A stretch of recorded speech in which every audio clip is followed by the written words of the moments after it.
Hello दोस्तों, आप सभी का फिर से एग्जाम स्टडी सेंटर में स्वागत है।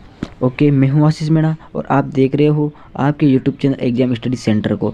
ओके, तो आज का हमारा क्वेश्चन पेपर रहने वाला है UP police previous question year paper, यानी कि जो यूपी पुलिस में पूछे जाने प्रश्न पत्र हैं, यानी पिछले साल में जो 5 सालों में जो प्रश्न पूछे गए हैं उनको हम फिर से दोहराते हैं और कैसे कैसे प्रश्न पूछे जाते हैं इनके बारे में आज विस्तार से हम चर्चा करने वाले हैं। और ऐसा नहीं है कि ये नहीं मिलेंगे, इनमें से कुछ ऐसे प्रश्न भी हैं जो मिलने वाले हैं।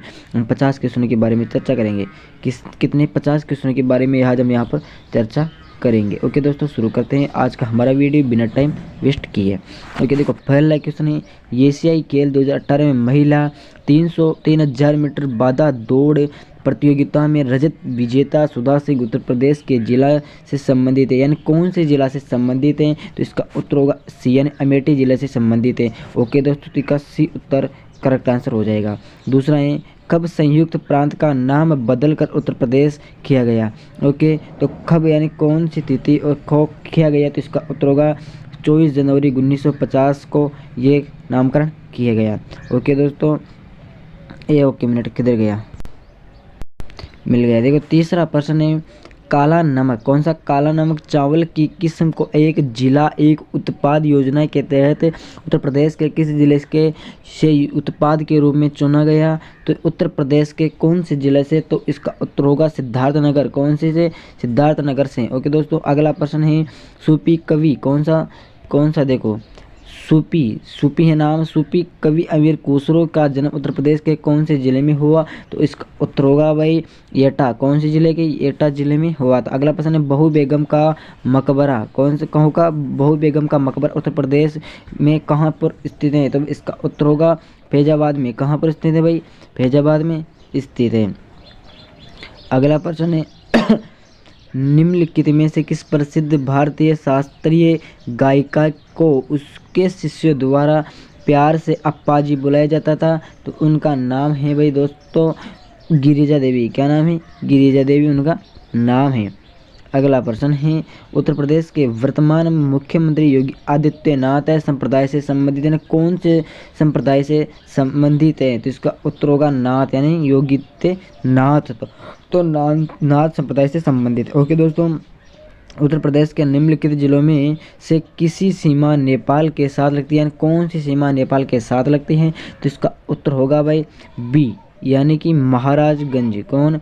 महाराजगंज इसका करेक्ट आंसर हो जाएगा। अगला प्रश्न है निम्नलिखित में से कौन से सिख गुरु ने 1699 में खालसा पंथ की स्थापना की थी? ओके, खालसा निष्ठावान समुदाय है जिसने अपने विश्वास के दृश्य प्रतीकों को पहनते और योद्धाओं की तरह प्रशिक्षित हुआ। प्रश्न इतना बड़ा है और उत्तर बिल्कुल छोटा है। तो इसका उत्तर होगा भाई श्री गोविंद सिंह। क्या नाम है? श्री गोविंद सिंह उनका नाम था। ओके दोस्तों, अगला प्रश्न देखो वित्तीय वर्ष यानी 2017 और 18 के दौरान भारतीय रिजर्व बैंक द्वारा लगभग 900 वर्षों में सोने की पहली खरीदी में खरीदे गए सोने की मात्रा कितनी थी? तो इसका उत्तर रहने वाला है भाई डी, 8.46 मीट्रिक टन। ओके दोस्तों, बहुत ज़्यादा हैं जो। किस सिख, क्या नाम है? किस सिख के गुरु ने सिख विवाह समारोह की शुरुआत आनंद कारज के नाम से की थी? तो उनका नाम है भाई श्री गुरु अमरदास। क्या नाम है? श्री गुरु अमरदास जी उनका नाम था।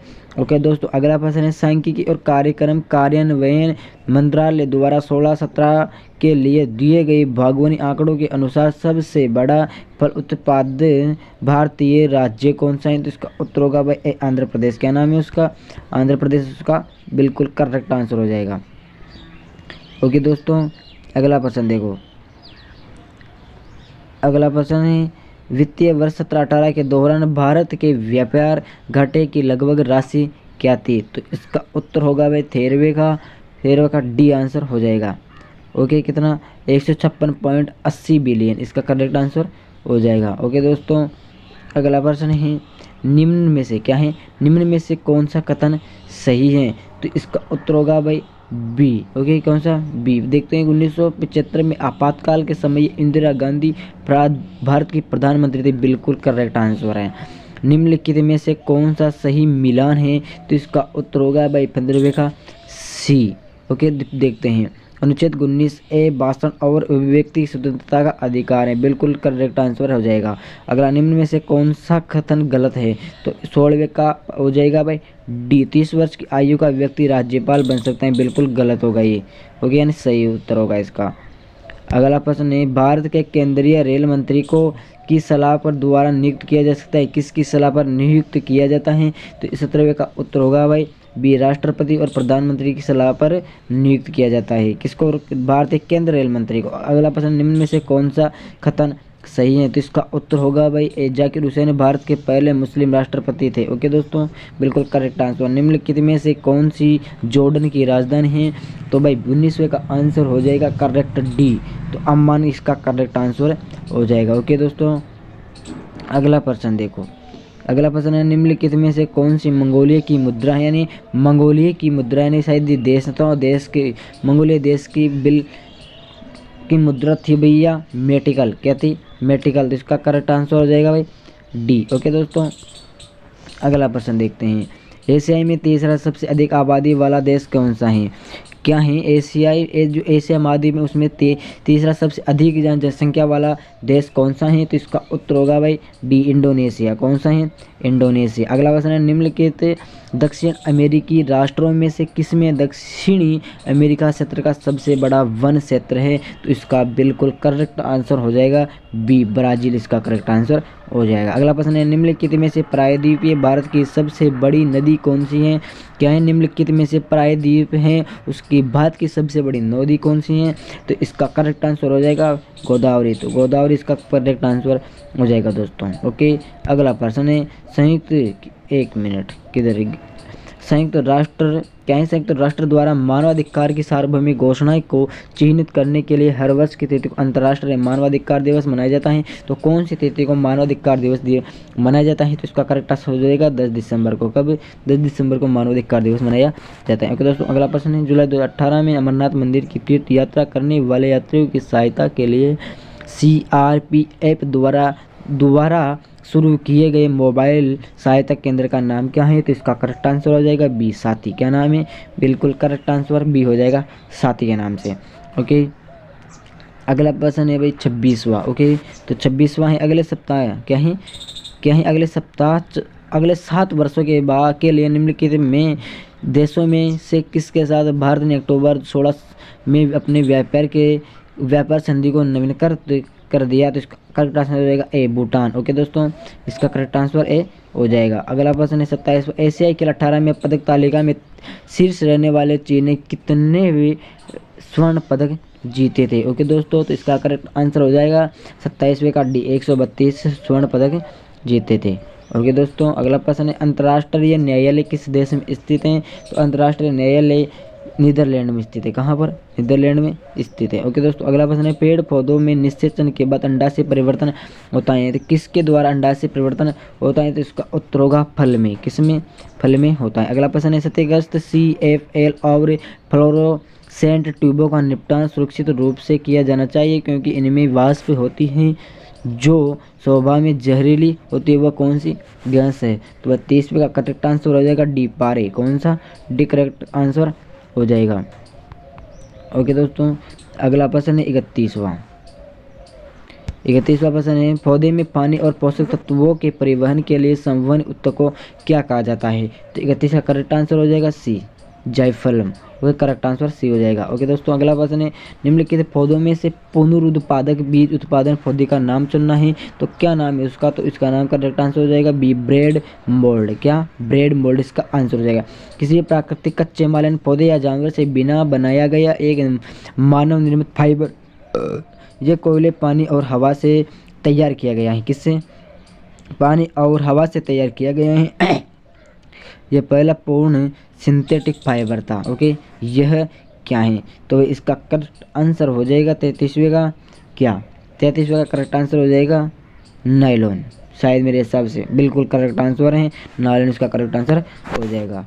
ओके दोस्तों, अगला हमारा प्रश्न है, विश्व की हिंदी दिवस यानी विश्व हिंदी दिवस कब मनाया जाता है? तो विश्व हिंदी दिवस मनाया जाता है 10 जनवरी को। कब मनाया जाता है?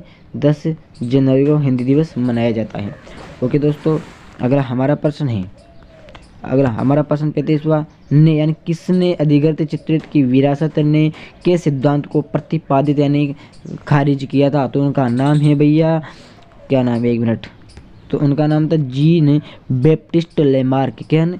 Jean Baptiste Lamarck. तो इसका करेक्ट आंसर ए हो जाएगा दोस्तों। ओके, करेक्ट आंसर ए हो गया। अगला प्रश्न है, rebooting India realizing a billion aspirations नामक पुस्तक के लेखक कौन है? तो उनका लेखक का नाम है भी नंदन नीलेकणी। क्या नाम है? नंदन नीलेकणी उनका करेक्ट आंसर हो जाएगा, यानी कि बी। ओके दोस्तों, अगला प्रश्न है 37वां, पूर्ण रूप से जीएसटी की सिफारिश द्वारा की गई थी? तो इसका करेक्ट आंसर हो जाएगा मेरे प्यारे दोस्तों 37वां है ना, 37वां correct answer Vijay Kelkar task force correct answer हो जाएगा। अगला प्रश्न है, भारत का पहला साइबर पुलिस स्टेशन कहाँ पर स्थापित किया गया था? तो इसका करेक्ट आंसर हो जाए बेंगलुरु में। कहाँ पर? बेंगलुरु में स्थापित किया गया था। अगला प्रश्न है, निम्न में से दिए गए समीकरण को हल करना है। आपको पहले इसको हल करना है, फिर इसका आपको वो उत्तर ढूंढना है कि कितना आएगा। तो मैं बता दूँ, इसका करेक्ट आंसर -3 आएगा। ओके दोस्तों, -3 इसका करेक्ट आंसर हो जाएगा। ओके, अगला प्रश्न है भाई कांस्टेबल। अब इसके बारे में आप सोच रहे होंगे। ओके, तो भाई देखो, जो ये लिखा हुआ है कहाँ पर भी, तो वो कांस्टेबल यूपी 2023 में पूछा गया था। जहाँ पर ये डिब्बा नहीं है उसका मतलब है ये कि पिछले 5 वर्षों में कभी भी पूछ लिया गया था। ओके, और जहाँ पर ये डिब्बा है जिसके सामने 2 प्रश्नों के सामने ये दोनों, अभी देखो बार बार आ जाता है इसलिए मैं नहीं करता, ये दोनों प्रश्न यूपी पुलिस कांस्टेबल 2023 में पूछा गया था। ओके, तो टेस्ट सीरीज है ना ये, इसीलिए। ओके, अगला प्रश्न, निम्न में से समीकरण को हल करें। इसको हल करना है, इसका आंसर ढूंढना है। ओके, तो इसका करेक्ट आंसर हो जाएगा डी। ओके दोस्तों, 158.8873 हो जाएगा। ओके दोस्तों, 7/16 और 7/18 का योगफल कितना होगा, हल करना है और आंसर आपको लिखना है। तो इसका करेक्ट आंसर है 7/12, इसका करेक्ट आंसर हो जाएगा। ओके दोस्तों, मैथ वाले क्वेश्चन है आप। अगला प्रश्न है, सबसे बड़ी 4 अंकों वाली संख्या क्या है जो 15, 25 और 35 में से प्रत्येक द्वारा प्रत्येक संख्या को विभाजित करने योग्य हो? तो करेक्ट आंसर हो जाएगा 99, 75। ओके, 9,975 का करेक्ट आंसर हो जाएगा। 150, 225 और 375 का मतलब कितना होगा आपको आता है तो इसको हल करना है, नहीं आता है तो आपको यूट्यूब पर देख लेना है। ओके दोस्तों, सी इसका करेक्ट आंसर हो जाएगा। नीचे दी गई संख्याओं में से कौन सी संख्या 24 से पूरी तरह विभाजित करने योग्य है? तो इसका करेक्ट आंसर हो जाएगा मेरे प्यारे दोस्तों डी, 57,528 का करेक्ट आंसर हो जाएगा। ओके दोस्तों, अगला है, यदि संख्या 164 और 32:9 के अनुपात में विभाजित किया जाता है तो छोटे भाग का अनुपात कितना होगा? तो इसका करेक्ट आंसर हो जाएगा बी, यानी 36 का करेक्ट आंसर हो जाएगा। ओके दोस्तों, ये किसी प्रवेश परीक्षा में अर्हता प्राप्त करने के लिए अधिकतम 600 में से 552 अंकों की आवश्यकता नहीं होती है। यानी किसी भी परीक्षा में 600, यदि 600 का पूर्णांक हो तो 552 अंक आएंगे आपके, तो आप पास हो नहीं तो फेल हो। प्रतिशत में कट ऑफ क्या है, यानी कितनी कट ऑफ है? तो इसका उत्तर हो जाएगा मेरे प्यारे दोस्तों ए, 87। ओके दोस्तों, 87 का करेक्ट आंसर हो जाएगा। यदि 87 लाओगे आप तो इसकी कट ऑफ हो जाएगी। ओके दोस्तों, प्यारे दोस्तों, अगला है 8% की वार्षिक साधारण ब्याज दर पर 5 वर्ष में 1980 का ब्याज कितना होगा प्यारे दोस्तों? तो इसका करेक्ट आंसर हो जाएगा मेरे प्यारे दोस्तों 1972, इसका करेक्ट आंसर हो जाएगा। अगला है 15% के लाभ और 9% की हानि के बीच का अंतर 478 है। यहाँ जिसकी बात की जा रही है उस वस्तु का लागत मूल्य कितना होगा? तो इसको 48 का करेक्ट आंसर होगा मेरे प्यारे दोस्तों सी, 3200 करेक्ट आंसर हो जाएगा। ओके दोस्तों, अगला देखते हैं। एक खिलौने का अंकित मूल्य 1800 था। कितना? 1800 था कि बिक्री के दौरान 20% और 18% की छिले सवार दो छूटें दी गई हैं। खिलौने का विक्रय मूल्य कितना होगा? तो इसका करेक्ट आंसर होगा मेरे प्यारे दोस्तों बी, 1224 का करेक्ट आंसर हो जाएगा। तोरसा ने 2250 के साथ एक कारोबार शुरू किया था। ओके, 2250 रुपये के साथ शुरू कर दिया, जबकि कुछ महीनों के बाद त्रिशा ने 2880 का निवेश किया, यानी उसमें लगा दिया। यदि 12 महीने को अंत तोरस के निवेश समय से लाभ को तोरसक और त्रिशा द्वारा 25-24 के अनुपात में बांटा जाता है तो त्रिशा ने कितने महीनों की निवेश किया था?